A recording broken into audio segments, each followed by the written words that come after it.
At WESC Foundation, we aim to provide a specialist centre for education for people with visual impairment.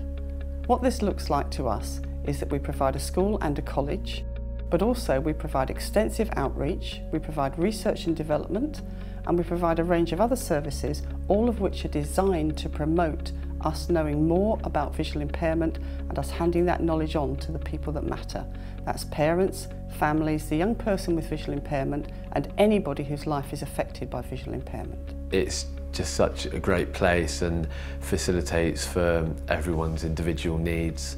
And what I love the most is knowing that I can actually come back here knowing that if ever I need help, because my vision's got worse, there's nothing that they've not ever handled before. We work with people who have ocular visual impairment, but we also now work with people with neurological visual impairment. This is a very different way of working. We're very learner-centred and very family-centred at WESC. A lot of our work is around supporting families and anybody whose life's affected by sight loss.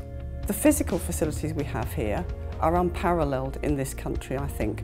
We have facilities including dark rooms, hydrotherapy pools, access to the countryside, access to the environment which we need to take young people into. But also we're in a city, so they can access work placement easily by themselves. So we're very, very well placed. But the biggest resource we have here is the staff. We have phenomenal groups of staff, really well trained, the best qualified and the best experienced staff that I've ever come across. Learners come to the WESC Foundation between the ages of 5 and 24.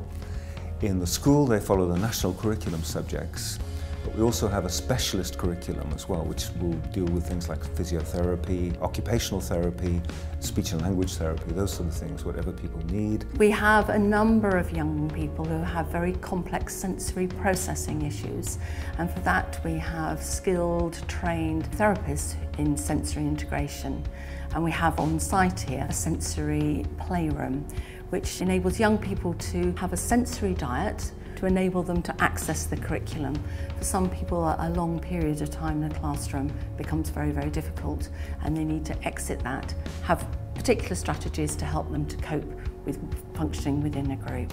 In the college, our learners follow a core curriculum, which is either vocational qualifications, for example BTEC qualifications, or academic qualifications, A-levels and so on. We have to heavily adapt all the sciences we do for our VI learners with the use of tactile models, computer animation, as well as lots of practical hands-on experiments. So we generally have to mix and match things quite a lot within one lesson to meet all the individual needs in a room.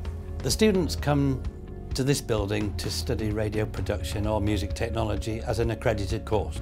We have a radio station, VI Radio, which is on the air most of the week. Other students come here purely for an enrichment programme, which gives them the experience of presenting radio.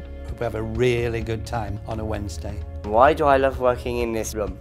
Well, mainly it's because I can just show my opinions and show my skills off to the public, you know, how good I am at VI Radio. And at the end of the day, I think DJing is going to be one of my strong subjects when I leave here. I'm Jenny. I came here at the age of 2 and I now work here. Mostly I teach touch typing and I also teach access technology.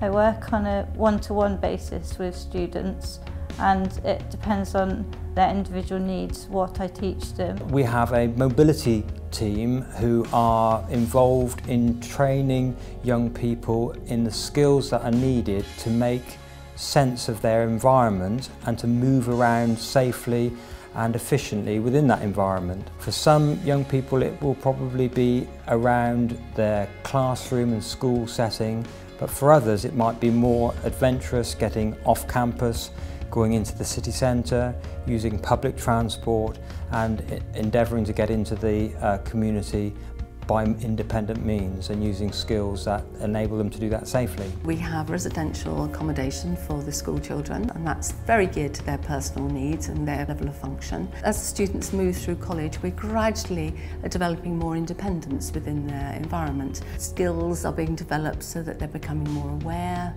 managing their own budget, doing all their own cooking, maintaining their home environment. The all-year-round accommodation is a relatively new development, and we provide accommodation and residential provision for young people 52 weeks a year. In the main, these are young people who have finished their education but are needing a transition time before moving and living in the community. So the emphasis is very much around developing life skills, looking after themselves and their environment, and where possible, work-based skills. We don't just work with the people we have in our school and college. We work with a large number of young people in outreach in the community, in schools, in colleges and in higher education. The WESC Foundation provides services such as visual awareness training for both staff and pupils in schools and colleges, so that we can go in and train the students so that they understand the visual impairment that their peer might have. When my class found out about my visual impairment, they were more understanding of me and more friendly. And it benefits the teachers because they learn more about the visual impairment and you yourself. We go in and do visual assessments on students so that we can provide a programme of support within the resource where the student is working, and we can provide environmental audits and mobility training for pupils with visual impairment. I think the support's been very good and it's changed my education for the best. We're about putting more and more into the community, into the settings that young people will be living in and into their life context. So in terms of social enterprises, we put a lot of work and a lot of investment into making sure that people who work in our social enterprises are trainers and can actually develop the skills of the young people with visual impairment in a real retail setting. We've got 3 shops, but one based in Honiton, Hevertree and this one which is in Exmouth, with the prime objective of giving not only worthwhile vocational work experience for our blind and visually impaired learners, but because of the diversity in the abilities and the disabilities, valuable social interaction, new skills, anything to help them to transition into adulthood. So that is us taking the organisation to the customers and the customers coming into our organisation, which I believe is a really positive thing. We have endeavoured to try and stay at the forefront of developments and research that is going on, particularly in the field, our specialist field of visual impairment.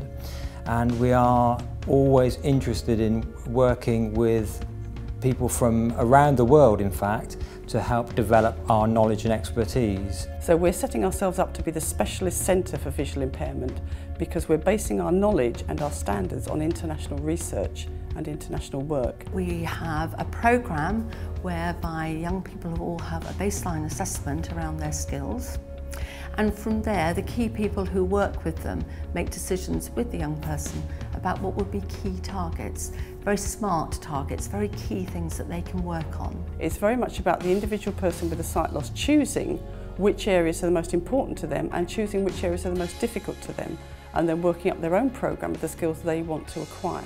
This is a very different approach from the kind of approach that's used in somewhere like the UK, where we tend to take a blanket approach to independent living skills and say everybody must learn the same skills in the same way, in the same sequence. Obviously, as we're a centre for learning and research, we need to invest heavily in continual professional development for our staff.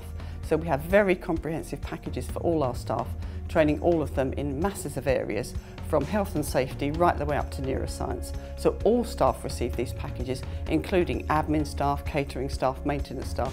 And on top of that, we're actually writing a large number of packages around neurological visual impairment to train teachers in the mainstream, classroom assistants in the mainstream, and other people who need to know about visual impairment. And that will include families and other people whose lives are affected by visual impairment.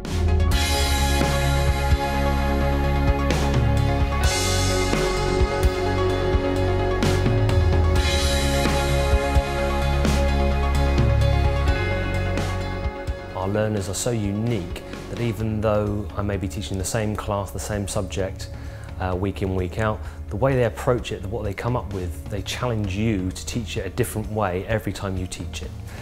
Their own individual take on things makes you follow a path that may not have been set down in the curriculum, but promotes their understanding. They're almost the champions of their own learning, with just me here to facilitate their next steps. It's like help me feel a bit more confident just getting around and socialising with people. Working at the WESC Foundation is both challenging, inspirational And most of all, it makes me really proud.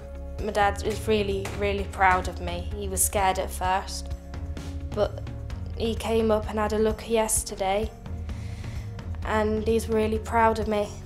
Having been here for over a dozen years now and seen the students grow and learn and flourish and leave here fulfilled has been the best experience. That made me feel what's the word? Happy. I think the most important thing for me has been really developing as much knowledge and as many contacts and as much expertise as we possibly can to bring the best possible of anything we're doing to this place here and to these young people here, and to focus more and more on taking all the knowledge, all the expertise, everything that we have here in this critical mass here in this incredible place, taking it and sharing it with everybody whose life's affected by visual impairment. That's the only way we can actually go forward, by giving the knowledge to them, because it's their knowledge. And that's a very powerful thing to do. So for me, this is the most rewarding job I could possibly ever have, because that's what we do on a daily basis.